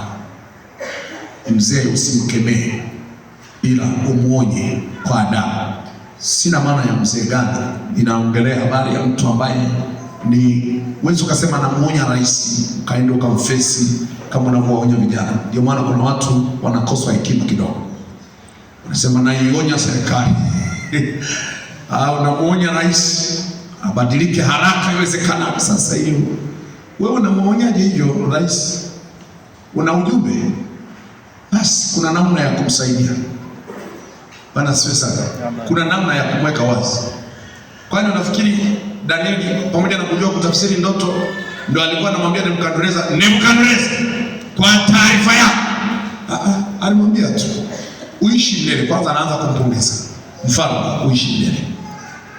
Na hii ndoto mabaya yaliyoko yawapate wa kuchukia. Wewe hayo acha kuzunguka, najua unafuata itifaki, achana navyo. Eleza tu. Ndio akaanza kueleza. Basi ninakusihi kwamba ukiweza ukaache uovu wako kwa unyenyekevu sana. Na mimi nafikiri sio kwamba eti wakati anaambiwa mfalme hayo eti alikuwa kwenye mkutano wa hadhara, alafu ndo akaanza kuambiwa, wewe mfalme, uache dhambi zako ukawahurumie maskini, wewe utapata msamaha. Bila kufanya hivi na kuhakikishia, yaani Nebukadneza angemwambia weka ndani huko sasa hivi. Wanasifiwa. Na hata hawana adabu, wanafikiri wanaonya mataifa, lakini hawana adabu. Wanaongea maneno tu ya ajabu, maneno ya matusi, maneno yasiyokuwa na adabu ndani yake. Biblia inasema unapomwonya mzee usimwonye kama mdogo wako. Hebu nisome mstari tu kwa makusudi. Hata kama baba anafanya vibaya, ndio mtoto anaenda mpaka na msongora babake, utabeba laana.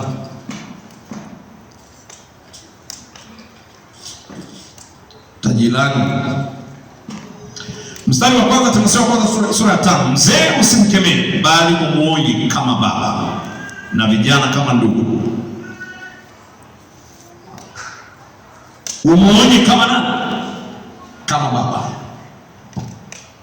Baba ukienda kumuonya au unataka umshauri arekebike, usiende kama unaenda kuharasi mdogo wako. Kuna namna utazungumza naye.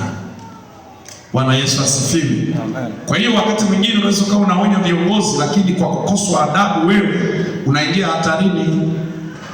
Kwani wanakataa kushauriwa ama kupelekewa ujumbe? Wanakubali kupelekewa. Unaweza kaenda kwa waziri, kuna ujumbe wa Bwana unaenda kumweleza uliokutana nayo, au unavyoona jinsi ana uhuru wa kusikiliza. Ni kiongozi. Wanasema kiongozi yoyote ni shupavu, ana uwezo wa kumsikiliza kila mtu. Anakwambia tu, kishamaliza kueleza anakwambia nimekuelewa. Hasi nabaki yeye mwenyewe. Anakwambia unaeleza, eleza na wewe. Haya, nimekuelewa. Eleza, nimekuelewa. Na nimekuelewa. Basi unatoka pale kwa amani, kiwezekana unapewa na nauli. Sasa hii ya kufoka tu na kutukana. Bwana Yesu asifiwe. Amen. Haleluya. Wewe tayari kuonya, tumepewa huo wito, lakini tumia vizuri. Jambo la 3, hebu andika hili jambo, ni muhimu sana kwako. Kwanza, watambue na kuwathamini wanaokuonya. Ni wangapi wana uwezo huu wa kumtambua, kumheshimu na kumthamini anayemuonya? Wengi wakionywa wanatengeneza bifu na uadui. Lakini mimi nakwambia wale wanaokuonya waheshimu, wathamini, watambue wanaokuonya. Usiwapuuze kabisa. Usiwadharau. Unaweza kujikuta kama umeitwa na wazee wa kanisa, lakini wewe ulivyo na kiburi hivyo unawadharau tu. Watambue na kuwathamini na kuwaheshimu. Nia yao sio mbaya, nia yao ni njema. Aidha unakuita viongozi wa mama, wanasema na wewe, na siwezi kuongea na nini. Kama mtu mmoja alisema, mimi siwezi kuongea na mbwa, nataka niongee na mwenye mbwa. Yaani namwambia mtu mbwa. Hata ule mtu wa kawaida tu haupo. Unamhitaji mwenzako mbwa, wakati na wewe na miguu kama ya kwake. Basi ulipomuita mbwa, basi ungeanza, mimi nikiwa mbwa na mbwa wote mnaonizunguka. Uanze hivyo sasa. Lakini sio kumpa mtu jina la mbwa wakati ni binadamu. Bwana Yesu asifiwe. Mwatambue wale wanaoongoza na kuwakemea. Hebu soma Nyakati ile Thessalonike 5:12. Thessalonike wa kwanza 5:12. Kuna watu hawatambui kabisa. Tena ndio mwanzo wa kutokuthamini wakionywa. Yanasema, anakuambia kabisa, nilikuwa nakuheshimu sana, lakini sasa hapana.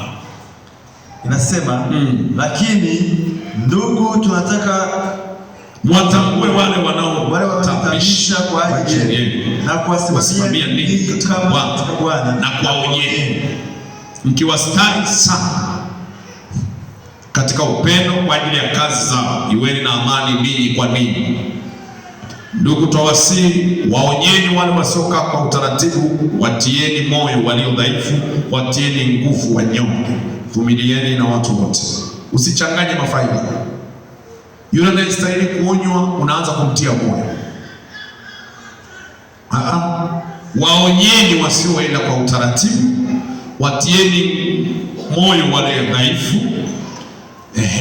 vumilieni watu. Lakini swala la kwanza kumtia moyo mtu anastahili kuonywa haifai. Bwana asifiwe. Sasa ule mstari wa 12, ninyi katika Bwana na kuwaonyeni, watambueni, mwatambue wale wanaowafundisha, wanaowaongoza na wale wanaowaonyeni, wathamini, watambue. Kwa nini? Mtu akikuthamini hawezi kuona unaelekea pabaya, unaharibikiwa, akakaa kimya.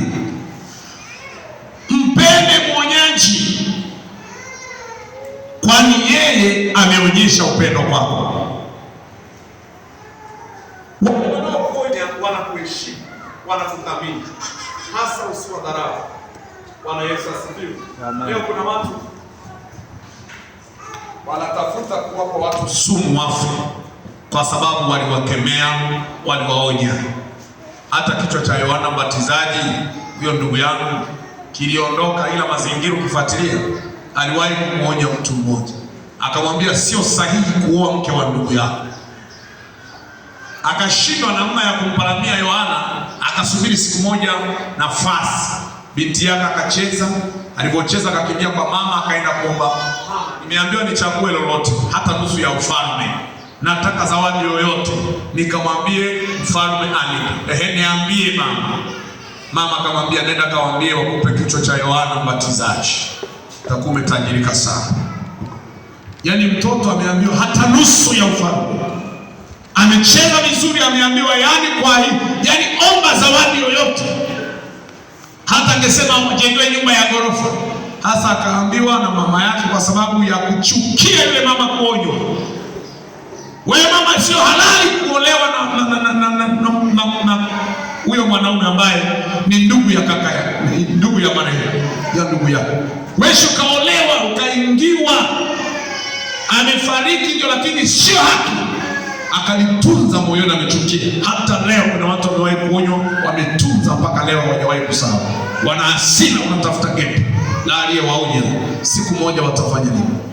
Mimi kuna ndugu yangu mmoja akatengwa kanisani kwa sababu amezini, na ameoa. Alipotengwa, alikuwa mzee wa kanisa hilo, akaanza kupanga njama kwamba mchungaji wa kunitenga mimi, subiri, tutamtafutia gap, tumtandike makofi. Siku moja anatoka sehemu fulani, ama mchungaji anapendaka kwenda kwenye miji ya kuona washirika, kuna siku tutamotea, tumchape makofi. Mimi sio kutengwa mimi. Basi wewe ni wakuzidi tu, hata kutengwa utenge, ni wakuzidi tu, kutengwa mna. Yule mchungaji akapata wakati mgumu. Sasa siku moja kwa tunaongea naye, akasema mimi ninaandika barua wanihamishe. Siwezi mimi kukaa mazingira hatarishi, hawa watanitega hata sumu. Hawataki kwenda kwenye ukweli. Mimi ni mchungaji wa 40 hapa. Wametoka watu wachungaji 39. Hata niking'ana hapa hawa hamna kitu. Kwa hiyo mimi niandike barua ya kuomba kuhamishwa. Kahamishwa. Dini yao ni ya kuhamisha watu. Kahamishwa. Maana akijaribu kuwaonya, alafu ni waimbaji wazuri kanisani, ila ni wapofu kabisa kanisani, ila wanajua kuimba kwaya, sauti zao zinatambulika pale kanisani. Ukiwachokoza, kanisa zima linazizima, ila matendo yao ni machafu, haifai. Bwana Yesu asifiwe. Andika maneno haya ya mwisho, yatakusaidia. Hatari za kusimama kinyume na Bwana. Hakuna anayeweza kusimama kinyume na Mungu akawa salama. Andika tu hivyo. Hakuna anayeweza kusimama kinyume na Bwana akabaki salama. Kushindana, kukinzana, kwenda tofauti, kuvutana na Mungu. Ukipigana na Mungu hautabaki salama. Nyakati wa pili sura ya 20 mstari wa 6 hadi wa 15. vita si yenu bali ni yangu, asema Bwana. Nyamazeni kauona wokovu wa Bwana. Kwa hiyo hakuna mtu aliyewahi kusimama kinyume na Bwana, aliyewahi kuwa against na Bwana akafanikiwa. Jambo la pili, Kora na wenzake walisimama kinyume na mtumishi wa Mungu Musa akasema Mungu aamue mara. Mungu akasimama kinyume chao, hakuna aliyebaki salama. Hesabu 16 mstari wa kwanza hadi wa kwanza hadi wa 11. Utajisomea habari ya Kora kwenye Hesabu 16 mstari wa kwanza na kuendelea. Ukisimama kinyume na Mungu daima ukisimama kinyume na Mungu, uwe na uhakika hautakufa kifo cha kawaida.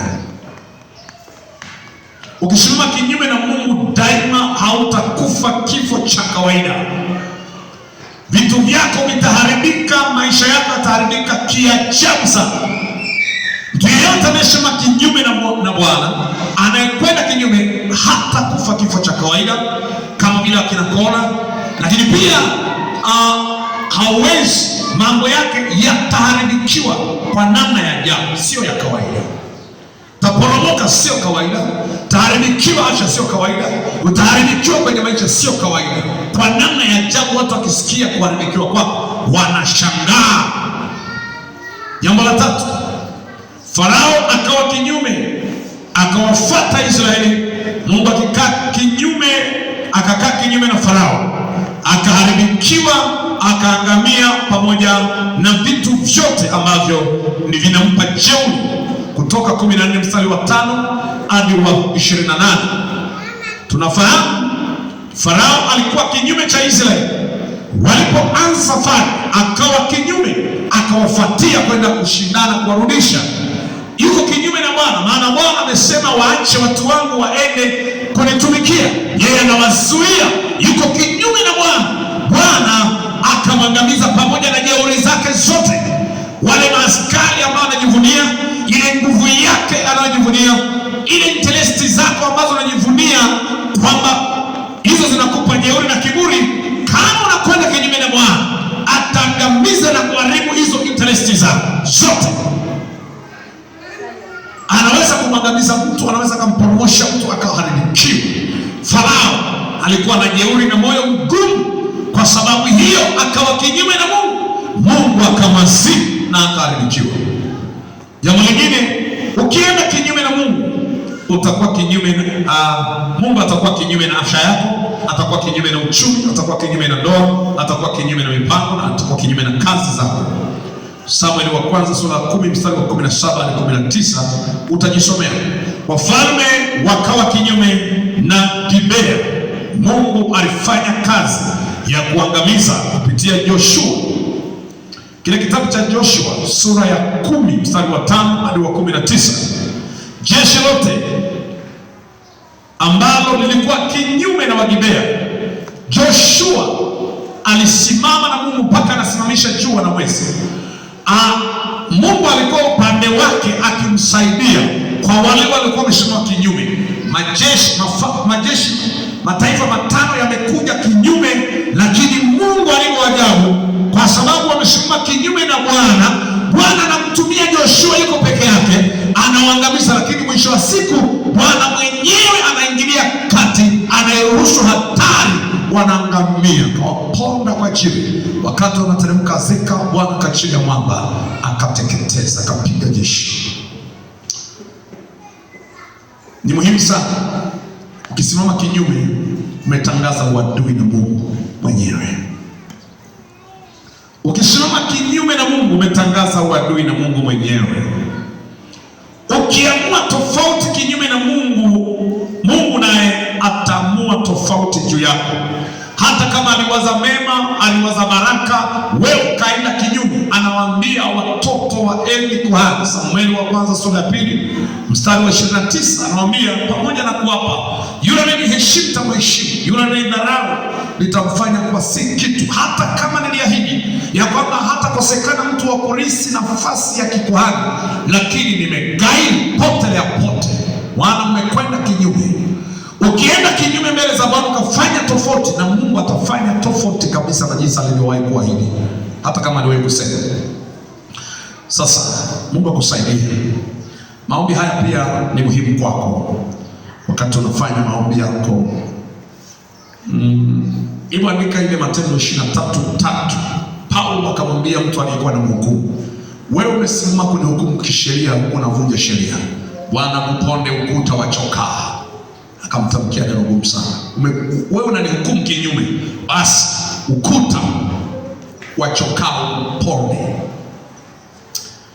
Omba Mungu, omba maombi haya maalum kwenye maisha yako.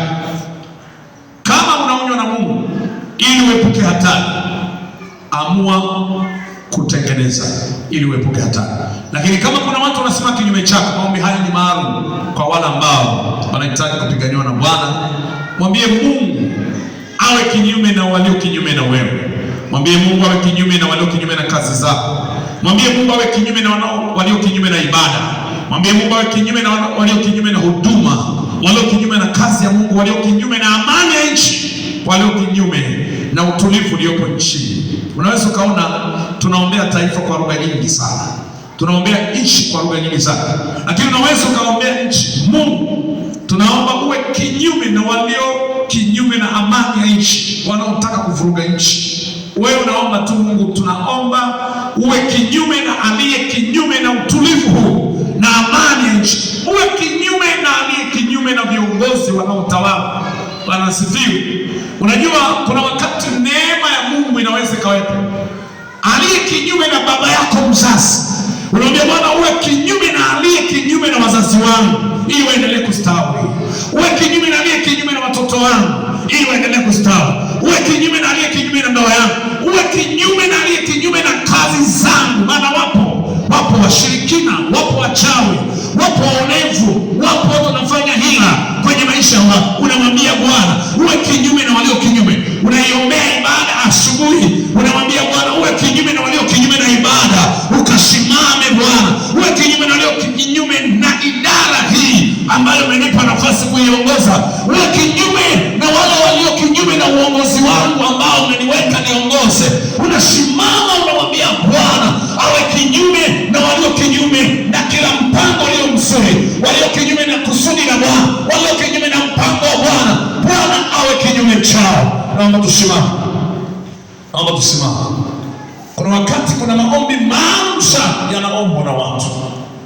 Bwana uwe kinyume na walio kinyume na biashara, walio kinyume na kazi yako.